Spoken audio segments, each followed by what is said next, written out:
Agradeço o amável convite para me poder juntar a esta conferência internacional sobre a estratégia dos Açores para o espaço. Uma conferência muito importante, num timing muito oportuno, num momento essencial de mudança estratégica à escala global, à escala nacional, regional.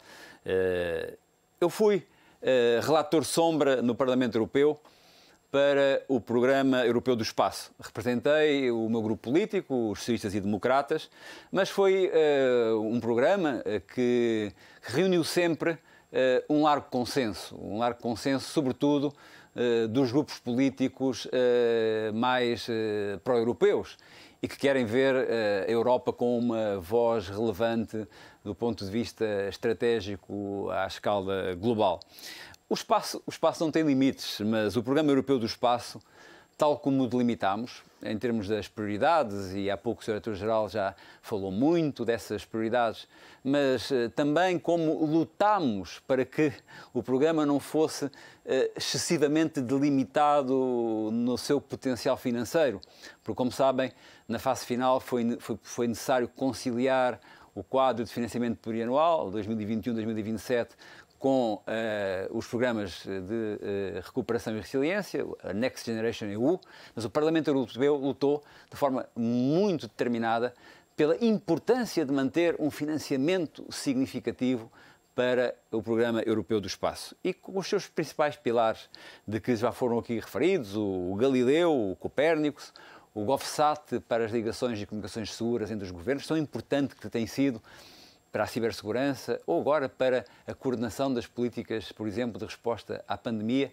Bem, esses pilares são fundamentais. Eu vou usar esta palavra de propósito, são um hub fundamental de geração de conhecimento e de soluções, sem as quais, sem o Copérnicos, sem o Galileu, diria mesmo sem o GovSat, prioridades europeias como o Green Deal ou a transição digital inclusiva não têm suporte para serem estratégias vencedoras. Estratégias vencedoras para a relevância e para a autonomia estratégica da União Europeia, mas também para a afirmação dos seus territórios, para o desenvolvimento sustentável, para a reconfiguração do tecido económico e social, face a um contexto de profunda aceleração tecnológica e também face ao outro desafio que temos. Temos dois grandes desafios globais e também europeus, sermos líderes e estarmos à altura, sermos relevantes, em primeiro lugar, da transformação face à aceleração tecnológica e, em segundo lugar, do combate às alterações climáticas. E, enfim, este é um tema tão atual no momento em que se procura chegar a acordo na Cimeira de Glasgow. E desafios e prioridades em que também, e eu gostaria de o referir aqui, porque muitas vezes temos a ideia que estes programas são tecnológicos, tecnocráticos, não, são profundamente políticos, são profundamente sociais e a União Europeia tem que embeber também nestes programas os seus princípios, os seus valores partilhados, o respeito pelo Estado de Direito, o respeito pelos direitos humanos, pela centralidade das pessoas, que é absolutamente fundamental, quer no desenvolvimento das soluções, quer na sua aplicação, na sua concretização, fazer as coisas para que as pessoas vivam melhor, para que o planeta seja mais equilibrado, mais sustentável, para que se mantenha a biodiversidade. Não foi, obviamente, por acaso que classifiquei há pouco o Programa Europeu do Espaço como um hub.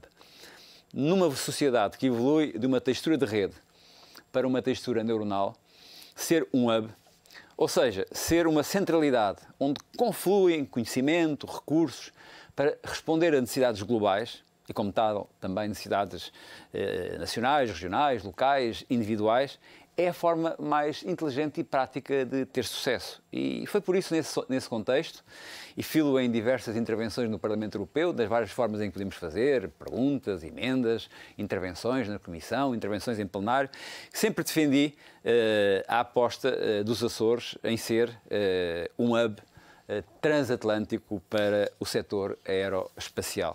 Usei, aliás, e confesso-vos que usei muitas vezes o exemplo dos Açores e aquilo que ia conhecendo dos programas, das iniciativas, das parcerias, para projetar a ideia de que o espaço não é apenas um território de competição geopolítica. É um território brutal de competição geopolítica e geoestratégica, mas não é apenas um espaço de competição geopolítica e geoestratégica. Não é apenas o espaço de competição entre os ticuns da nova era industrial, entre os Bezos e os Musks e outros que querem chegar mais depressa ao dito espaço. Ou não é aquilo que, como muitos também alegam, aquela zona fantasmagórica, direi assim, a terra dos drones, enquanto fantasmas intrusivos da nossa vida, ou a terra da Guerra das Estrelas, onde existe, onde é de facto o espaço da Guerra das Estrelas há muito tempo, mas é também, e deve ser sobretudo, um catalisador para somar os centros de conhecimento, as empresas, sejam elas grandes, pequenas, micro, startups, há tantas startups luminosas a traçar os céus, a traçar o espaço, as instituições, para criarem soluções viáveis, produtos, serviços, bens públicos, para criar emprego, riqueza, bem-estar. Tenho por isso vindo a acompanhar com muito entusiasmo a transformação que o Hub dos Açores tem sido, sempre foi e continuará a ser em muitos domínios e que visa colocar-se na linha da frente da tecnologia e, sobretudo, na linha da frente da tecnologia ao serviço das pessoas. Notei, aliás, uma referência recente de algo muito importante, a possibilidade que um centro como este pode permitir dar aos açorianos, aos talentos dos Açores, que se formaram alguns deles fora dos Açores, mas podem regressar, os que se formaram nos Açores e podem ficar, e os que não são dos Açores e podem ir para os Açores. Enfim, deixem-me falar um pouco aqui do meu Alentejo. Enfim, eu não nasci no Alentejo, mas tenho uma referência muito, enfim, de pertença ao Alentejo. É também um arquipélago, é também um arquipélago com desafios similares. E é por aqui, por estas células que fixam, estas células de excelência que fixam competências, que nós podemos multiplicar e criar o tal desenvolvimento territorial integrado para o século XXI. Reforço a ideia de confluência estratégica. Esta ideia facilita tudo. Nesta estratégia para os Açores, dos Açores para o espaço, sempre confluíram a vontade política regional e a vontade política do Governo da República. A cooperação sempre foi, e acredito que continuará a ser, exemplar.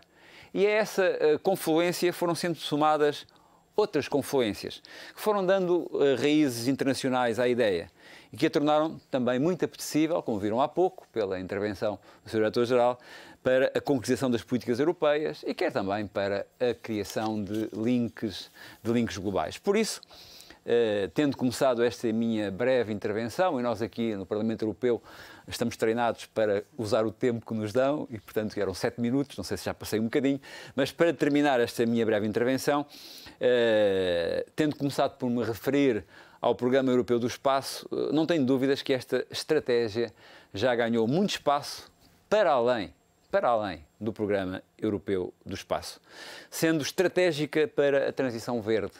É estratégica para a transição digital, como foi, aliás, também referido pelo seu presidente da Anacom. É estratégica para a modernização industrial, para a biodiversidade, para a comunicação, para a segurança global. Não vou fazer uma enumeração exaustiva. E por isso ela pode recorrer, não apenas ao Programa Europeu do Espaço, obviamente, mas pode recorrer a programas de coesão regionais e a toda a panóplia de programas e fundos nacionais, europeus e até, de outro teor, obviamente, fundos globais. Por exemplo, e só para dar um exemplo em que estive também muito envolvido, no caso da cibersegurança, inteligência artificial, interoperabilidade, ao Digital Europa, em que fui também relator sombra. E por maioria da razão, ao Horizonte Europa e às suas parcerias. Mas para vos falar do Horizonte Europa e das suas parcerias, tenho aqui ao meu lado alguém que teve um papel crucial no seu desenvolvimento e que poderá falar disso com muito maior conhecimento prático de intervenção e de inclusão do que eu. Por isso, muito obrigado por esta oportunidade, muito sucesso na implementação da estratégia e, se me permitem, eu autodenomino-me também pertencente ao Hub Transatlântico para o Espaço Aeroespacial dos Açores. Muito obrigado.